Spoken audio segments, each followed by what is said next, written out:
জুলাইয়ের দিনলিপির খবর।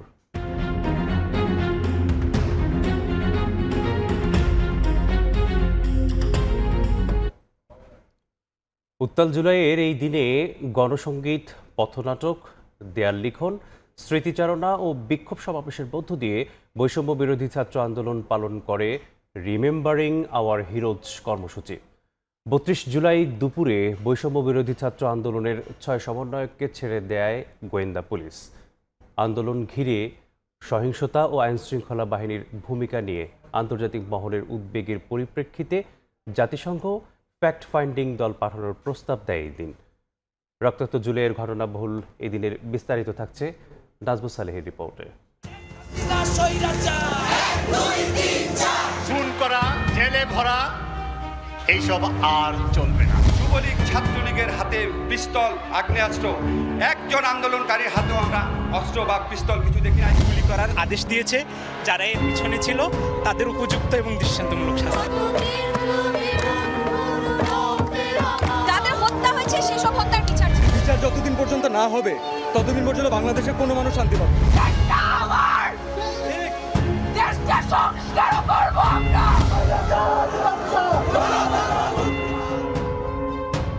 ক্যালেন্ডারের পাতায় দিনটি ছিল ১ আগস্ট, কিন্তু স্বজন হারানো, মামলা, হামলা, বুলেট, টিয়ারশেল আর গ্রেফতারে নাজেহাল জনমানুষের কাছে তখনও শেষ হয়নি রক্তাক্ত জুলাই। শিক্ষার্থীদের দাবির সঙ্গে তখন এক কাতারে গোটা দেশ। এ যেন এক অন্য বাংলাদেশ, যার দিকে পুরো পৃথিবী অবাক তাকিয়ে রয়।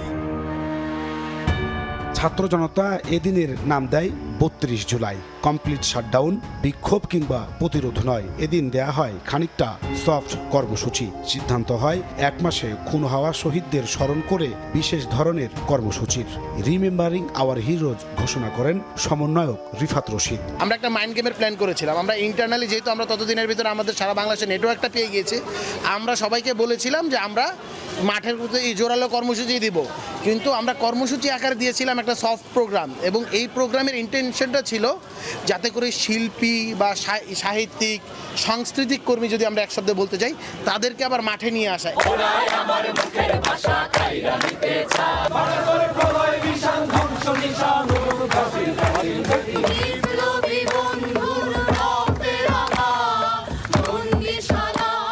জুলাই সকাল থেকে বৃষ্টিতে ভিজে গণসংগীত, পথনাটক, দেয়াল লিখন, স্মৃতিচারণ ও বিক্ষোভ সমাবেশের মধ্য দিয়ে গোটা দেশ পালন করে রিমেম্বারিং আওয়ার হিরোজ।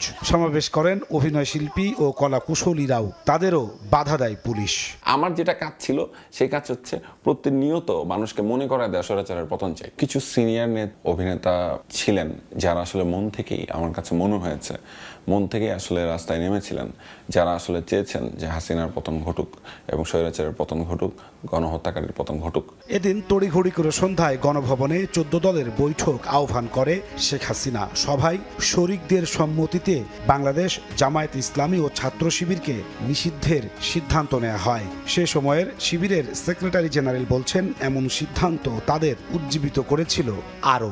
আমাদেরকে যতটা না বিচলিত করেছিল তার চেয়ে তত বেশি আমরা প্রেরণা পেয়েছিলাম এবং আমাদের কাছে মনে হচ্ছে যে হাসিনা তার জীবনের সবচেয়ে ভুল সিদ্ধান্ত এটাই নিচ্ছে এবং এটাই তার মানে পতনের জন্য ব্যাকগ্রাউন্ডগুলো, এটা এসে একটা বড় ধাক্কা, বড় একটা শক্তি সংযোগ করবে। ৩২ জুলাই ডিবি কার্যালয় থেকে ছেড়ে দেওয়া হয় ৬ সমন্বয়ককে। ২৪-এর এই দিনে শেখ হাসিনা আবারও আন্তর্জাতিকভাবে তদন্ত করে আন্দোলনে জড়িতদের বের করা হবে বলে হুঁশিয়ারি দেন।